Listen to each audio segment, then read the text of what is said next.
two gun attacks. One was in Iowa. The gunman shot two women and turned the gun on himself. The second was in Wisconsin. Two people were wounded while attending a burial.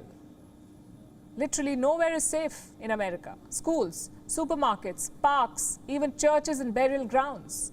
Makes you wonder, what is the US government doing? Every time there's an attack, Joe Biden does the same thing. He comes on TV, he criticizes the Republicans, he claims he's helpless, and then he walks off. And on Thursday, he did the same. If only Joe Biden knew someone powerful, someone who is America's head of state and government, someone who directs the federal government, someone who commands the US armed forces. Well, actually, he does. It's Joe Biden himself. The US president cannot pass the buck here. Yes, he needs Congress to implement gun control, but he too can make a difference. Biden could use his vast executive powers. Now, what does that mean? It means that Joe Biden can change the way existing laws are implemented. He cannot make new laws, yes, but he can bolster existing ones. For example, he can use trade policy to control the number of guns on the market. Less gun production, less gun sales. He could also tweak background checks, basically make it harder for people to buy guns. Or he could go after the gun lobby.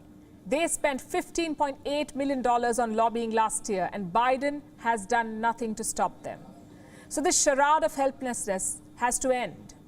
Biden cannot keep kicking this issue to Congress because, let's face it, Congress is not going to implement gun control, and I'll show you why.